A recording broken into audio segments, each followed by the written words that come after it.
Last year we're talking about the left-handed pitchers and the weekend rotation. Is there an identity already for this Cole team? hasn't made any boisterous no, things. we haven't heard anything that good yet. I think that's one of the cool things of this year so far is we're way under the radar. Not necessarily you like that. You certainly want to be recognized and ranked in the preseason polls. And there's not one poll yet that we've been in the top 25, and that's okay. Been there before, and we have to earn everything that we're going to get. And that's the way it should be, and doesn't make you worry too much because you just reflect on last year, the national champion. I don't think anybody picked Coastal Carolina to win the national championship, and I don't think anybody picked Utah to win the Pac-12 championship. So last year was last year, and our motivation is that we had a crummy year. Maybe one of the crummiest years that since I've been a Division I coach, except for the very first year here at Oregon. And so hopefully that, I know it left a taste in my mouth. We've had a change in the staff, we've had a change in the personnel, and that's part of the excitement and the challenge. But so far, everything that we've seen from this group is very encouraging. What was fall and winter like for you, given all the reshuffling with the staff? It was a work in progress.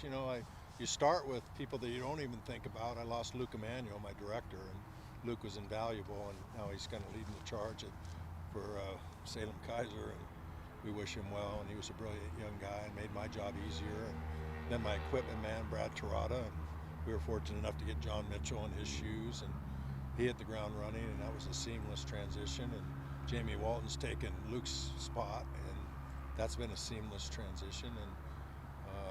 And then the coaching staff, certainly losing Mark Wazakowski, his ability and his talent, Jack Martyr puts a hole in things, but the ability to move Mitch Carricker right into a different role, working with the catchers and the offense, and then hiring a brilliant pitching coach in Jason Dietrich.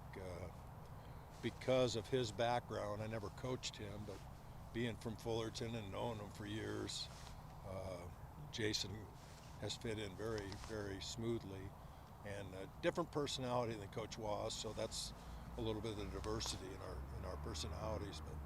But Jason, the players have taken to Jason very well. Does doing some of the Team USA stuff in the offseason help you get through a tough offseason when you just want to get back and get that crummy taste out of your mouth? That was a good part of the summer, especially being identified as the USA Coach of the Year. I don't think I deserved that. I was the Staff of the Year, but the Team of the Year, and the fact that we were able to win the last game in Cuba and be the only American team to ever do that on Cuban soil was a nice reward. It's not what I do for a living is coach at the University of Oregon, and our mission is to be successful here. The fact that Rob and the president allowed me to do that, I tip my cap to them, and we got to take one duck with us and bring another duck late to Cuba, and that was neat to bring an Oregon athlete there, and we had a Beaver on the team, and so it was a fun team and a great experience, and one that I'll never forget. How big of a key is PD to what you guys are going to do, being a guy who's a proven guy amongst a staff that doesn't have a ton of proven guys? Well, I think he's one of several pitchers that we need to have a better year. We put a lot of pressure on Cole and Crooker and Petey last year, and unfortunately they underachieved.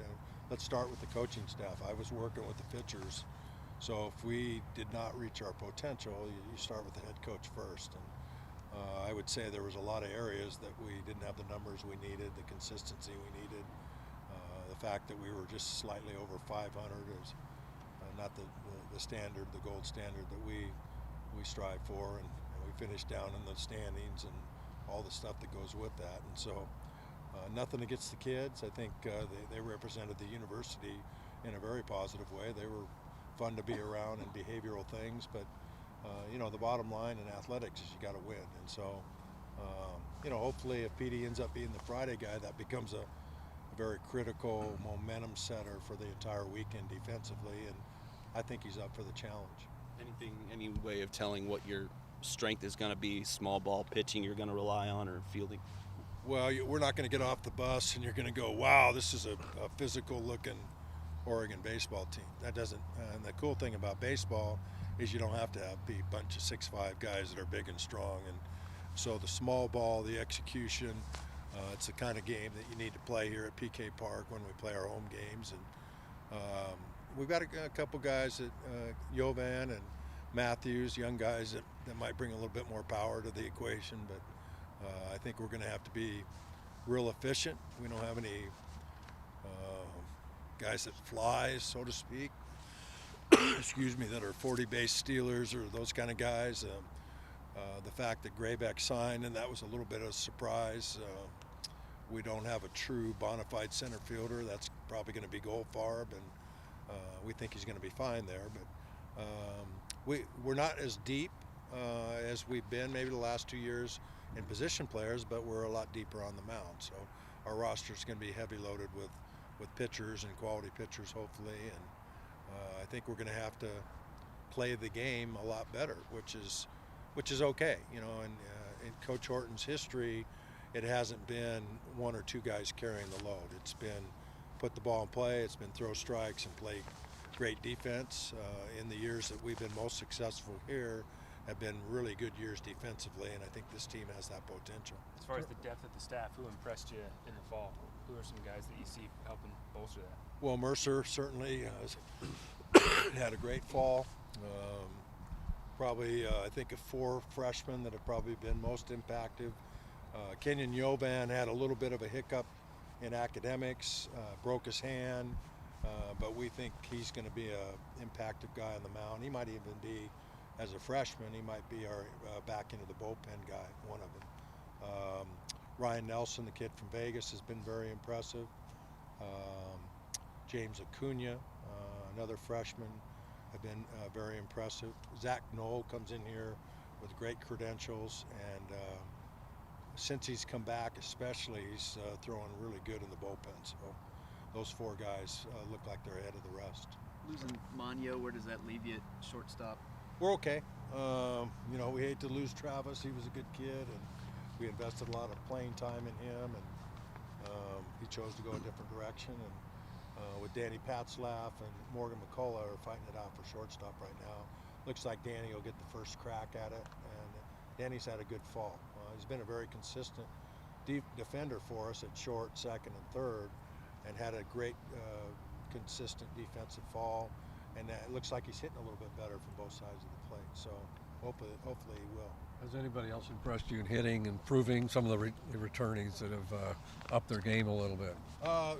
Yeah, I think A.J. Balta, even though he was our leading RBI guy last year and home run guy, now seems to be working on being more of a complete hitter to eliminate some of his crummy at-bats, so to speak, his strikeouts or what have you, using the whole field more consistently and still showing some power. Jacob Goldfarb, but things like he's more, looks more like he did his freshman year, where he's making solid contact consistently. I already mentioned Patzlaff, Kyle Kasser. He's a guy that can do a lot of things, hit line drives all over the place, bunt, hit and run, slash. He's a good offensive player. And probably the guy that had our best fall, and this isn't a guy that's improved a whole lot, is Jake Bennett. You know, leadership-wise, he's the consummate leader. He doesn't say a whole lot, but the way he goes about his business, I think guys gravitate to that with Jake. And he's been a very much an improved defender, all the way to the point where between him and Jacob Goldfarb, Bennett might play center field. And his skill set doesn't say I'm a center fielder, but he's a technician and really has become a good outfielder. And he's picking up where he left off offensively. I think he'll be one of our, he and Balto will probably be our top 2 offensive production guys. Have you noticed power? Cisnera maybe? Cisnera had a good fall, yeah. And he didn't have a great Cape Cod League, necessarily batting average-wise, but he and Coach Ullman have been working very hard on his consistency, and Tim's showing some big power too, so hopefully that'll show up when the bell rings. Have you noticed anything change in the sport that's allowed kind of non-traditional powers like Coastal Carolina last year, or even Utah within the Pac-12 to have success where maybe they hadn't in the past? I think the rules have been edging towards, you know, start dates and level playing field and same amount of days to practice, and So the warm belt states used to have a significant advantage in baseball. Not that Coastal Carolina is a cold state, but it's kind of allowed for parity. The 11.7, all the showcases that are around now allows people to come from afar, see guys one particular weekend, get into the recruiting mix with them. And Tyson, about 10 or 15 years ago, there was probably only 75 to 100 schools that were investing in facilities and budget to the level that it would make you a Division I contender in the sport of baseball.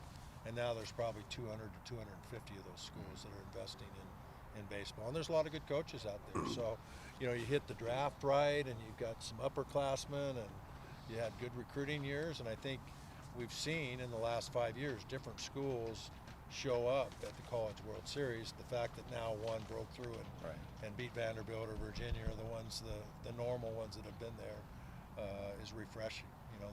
There's more of the Cinderella teams, I think, that we're going to see that are knocking on the door for that. And I think a lot of the rules and the accumulation of all that has allowed for the parity to show up.